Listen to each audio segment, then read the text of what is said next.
Assalamualaikum warahmatullahi wabarakatuh. Saya Ahmad Rizal Arabi, absen 1 dari kelas 11 IPA 2, SMA Mojo Agung.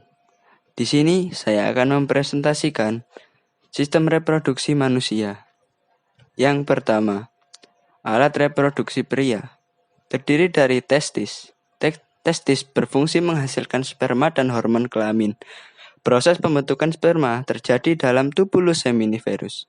Di antara tubulus seminiferus terdapat sel-sel Leydig penghasil hormon testosteron dan hormon androgen. Kedua, saluran reproduksi. 1. Epididymis, yakni saluran yang keluar dari kedua testis. Di sini sperma akan disimpan sementara dan dimatangkan. 2. Vas deferens, yakni saluran yang menjulang ke atas sebagai kelanjutan epididymis, tempat bergeraknya sperma menuju ke kantung semen atau vasikula seminalis. Ketiga, uretra, yakni saluran dalam penis yang berfungsi sebagai ekskresi urin dari kantung kemih dan sebagai saluran ejakulasi. 3. Kelenjar reproduksi. Yang pertama, kelenjar hipofisis anterior. Kelenjar ini menghasilkan hormon gonadotropin. Hormon ini merangsang hipofisis anterior untuk menghasilkan hormon LH atau luteinizing hormone dan hormon FSH, follicle stimulating hormone.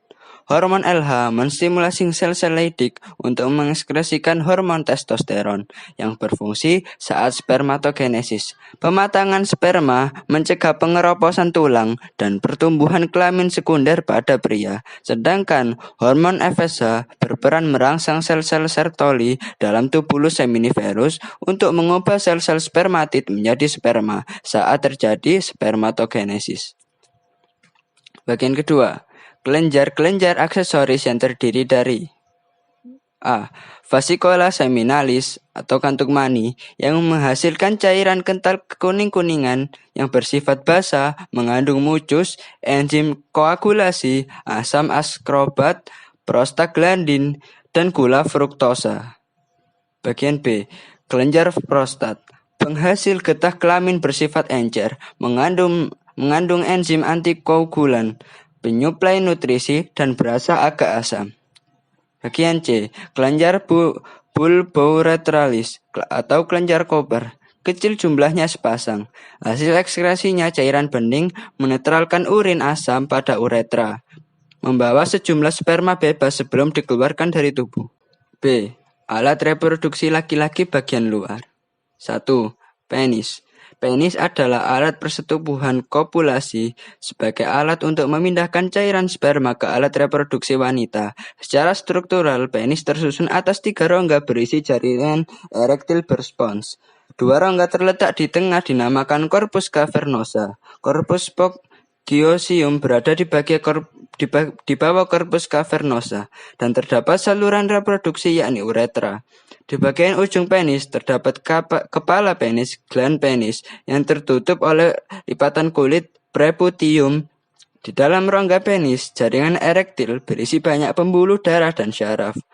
Saat terjadi rangsangan seksual, rongga akan penuh terisi darah. Akibatnya penis mengembang dan menegang, yakni ereksi.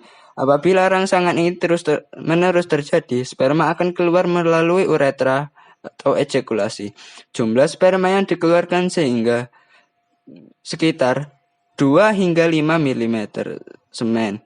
1 mm sama dengan 50-130 juta sperma. 2.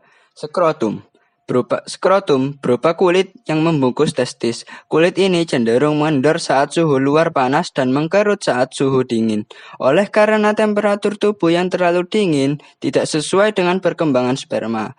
Skrotum yang berisi testis berada di luar tubuh. Testis 2 buah letaknya di kanan dan di kiri, dipisah oleh otot polos penyusun sekat skrotum, sehingga bias mengendur dan mengerut otot dartos. Terdapat pula yang bertindak sebagai pengatur kondisi suhu testis agar stabil, yakni otot Cremaster. Spermatogenesis. Proses pembentukan sperma dinamakan spermatogenesis, berada pada tubulus seminiferus di dalam testis. Di dalamnya terdapat dinding yang terlapisi sel germinal disebut spermatogonium. Setelah mengalami pematangan, spermatogonium memperbanyak diri atau mitosis. Sedangkan spermatogonium yang lain melakukan spermatogenesis. Proses spermatogenesis. 1. Pada fase awal spermatogenesis, spermatogonium bersifat diploid. Kedua, spermatogonium akan berubah menjadi spermatosit primer 2N secara mitosis. Ketiga, spermatosit primer membelah menjadi spermatosit sekunder atau meiosis 1. Jumlah spermatosit sekunder ada 2, sama besar dan bersifat haploid. N sama dengan 23 kromosom. 4. Melalui fase meiosis 2, spermatosit sekunder membelah diri menjadi 4 spermatid yang sama bentuk dan ukurannya. Selanjutnya, spermatid berkembang menjadi sperma matang yang bersifat haploid.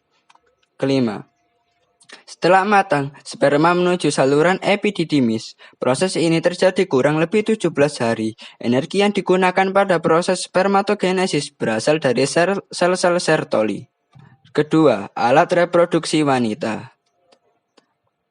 Alat reproduksi wanita bagian dalam. Pertama, ovarium atau indung telur, berbentuk seperti telur dan berjumlah sepasang. Ovarium terlindungi kapsul keras dan terdapat folikel-folikel. Setiap folikel mengandung satu sel telur, berfungsi memberikan makanan dan melindungi sel telur yang sedang berkembang hingga matang. Setelah sel telur matang, folikel akan mengeluarkannya dari ovarium yang disebut ovulasi.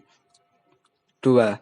Uterus atau rahim. Uterus adalah organ tebal dan berotot yang dapat mengembang selama masa kehamilan. Bentuknya seperti buah bir, berfungsi sebagai tempat dan perkembangan janin. 3. Vagina. Vagina merupakan saluran dengan dinding dalam berlipat dan memanjang dari leher rahim ke arah vulva sekitar 7-10 cm. Bagian luar vagina berupa selaput yang menghasilkan lendir dari kelenjar Bertolini. Vagina berfungsi sebagai saluran kelahiran yang dilalui bayi saat lahir, juga berfungsi sebagai tempat kopulasi. B. Saluran reproduksi. Saluran reproduksi wanita yang berfungsi sebagai jalur sel menuju uterus dinamakan saluran telur atau oviduk atau tuba fallopi. C. Alat reproduksi luar wanita. 1.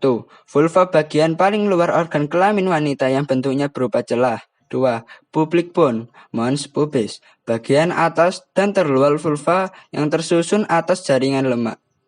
3. Bibit besar, labia mayora, lipatan yang jumlahnya sepasang di bawah mons pubis. 4. Bibir kecil atau labia minora, yakni bagian dalam labia mayora terdapat lipatan kelenjar tipis, tidak berlemak, dan berjumlah sepasang. 5. Klitoris adalah tunjuran kecil yang mengandung ujung-ujung syaraf perasa sehingga sangat sensitif. 6. Orifisium eretrae, yakni muara saluran kencing. 7. Selaput darah atau hymen bagian yang mengelilingi tepi ujung vagina, yang berselaput mukosa dan mengandung banyak pembuluh darah. Proses pembentukan sel telur atau oogenesis. Sebelum sel telur terbentuk, di dalam ovarium terlebih dahulu terdapat sel indung telur atau ooganium yang bersifat diploid. Melalui pembelahan mitosis, ooganium menggandakan diri membentuk oosit primer. Menginjak masa pubertas, oosit primer melanjutkan fase pembelahan meiosis 1. Pada masa ini, oosit primer membelah menjadi 2 sel yang bersifat berbeda ukuran dan masing-masing bersifat haploid. Pada fase berikutnya, oosit sekunder akan melanjutkan pada fase meiosis 2. Fase ini dilakukan apabila ada fertilisasi.